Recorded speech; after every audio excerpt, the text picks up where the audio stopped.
Φίλοι μου, γεια σας και καλώς ήρθατε στο Μπουζούκιλαντ.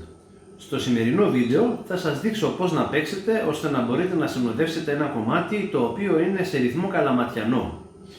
Καλαματιανό, χαρακτηριστικό παράδειγμα είναι «Στου παιδιού μας τη χαρά», ας πούμε, το τραγούδι, κλασικό, παραδοσιακό, και το καλαματιανό το μετράμε σε 7/8, είναι ένας ρυθμός δηλαδή 7/8.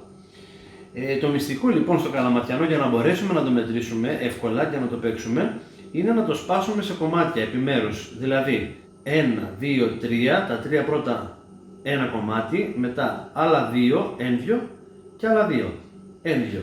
Δηλαδή θα πούμε ένδυο, 3, ένδυο, ένδυο, 3 και 2, 5 και 2, 7. Άρα βασικό για να μπορέσουμε να παίξουμε το καλαματιανό είναι να μπορούμε να το πούμε ένδυο, 3, ένδυο, ένδυο, ένδυο, 3, ένδυο, ένδυο. Αν μπορούμε να το πούμε, είμαι σίγουρος ότι μπορούμε και να το παίξουμε.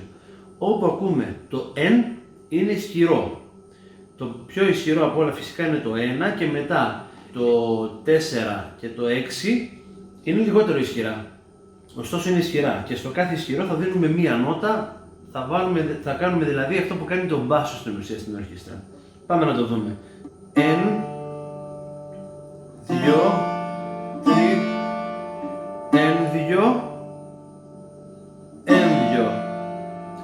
Αυτή είναι η πιο απλή μορφή του ρυθμού που μπορούμε να παίξουμε. Ένδυο, 3, ένδυο, ένδυο.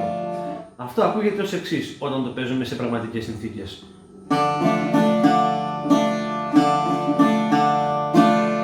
Αυτό είναι το πιο απλό απ' όλα. Και μετά, αν θέλουμε να παίξουμε λίγο πιο εξεζητημένα, είναι το ίδιο στο πρώτο μέρος. 1, 2, 3, 1, 2.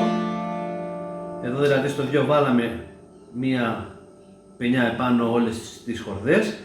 Και το τελευταίο ένδυο θα είναι ένδυο με το οποίο θα βάλουμε όμως στο εν, δεν θα βάλουμε την νότα ρε, θα βάλουμε την νότα λα. 1, 2.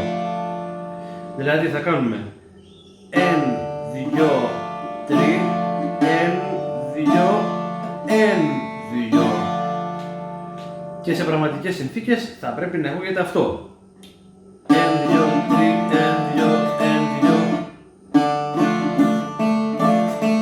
Υπάρχει και αυτή η έκδοση, έτσι, που παίζουμε ρε, 1, 2, 3, εδώ λα, 1, 2 και ξανά λα, 1, 2. Επίσης υπάρχει και τρίτη έκδοση στην οποία παίζουμε 1, 2, 3.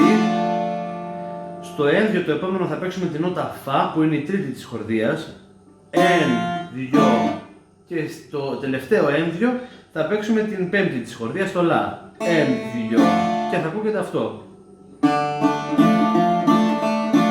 Σας ευχαριστώ πολύ που με παρακολουθήσατε. Αν σας άρεσε το βίντεο κάντε ένα like και subscribe και θα τα πούμε σε επόμενο βίντεο. Καλή μελέτη!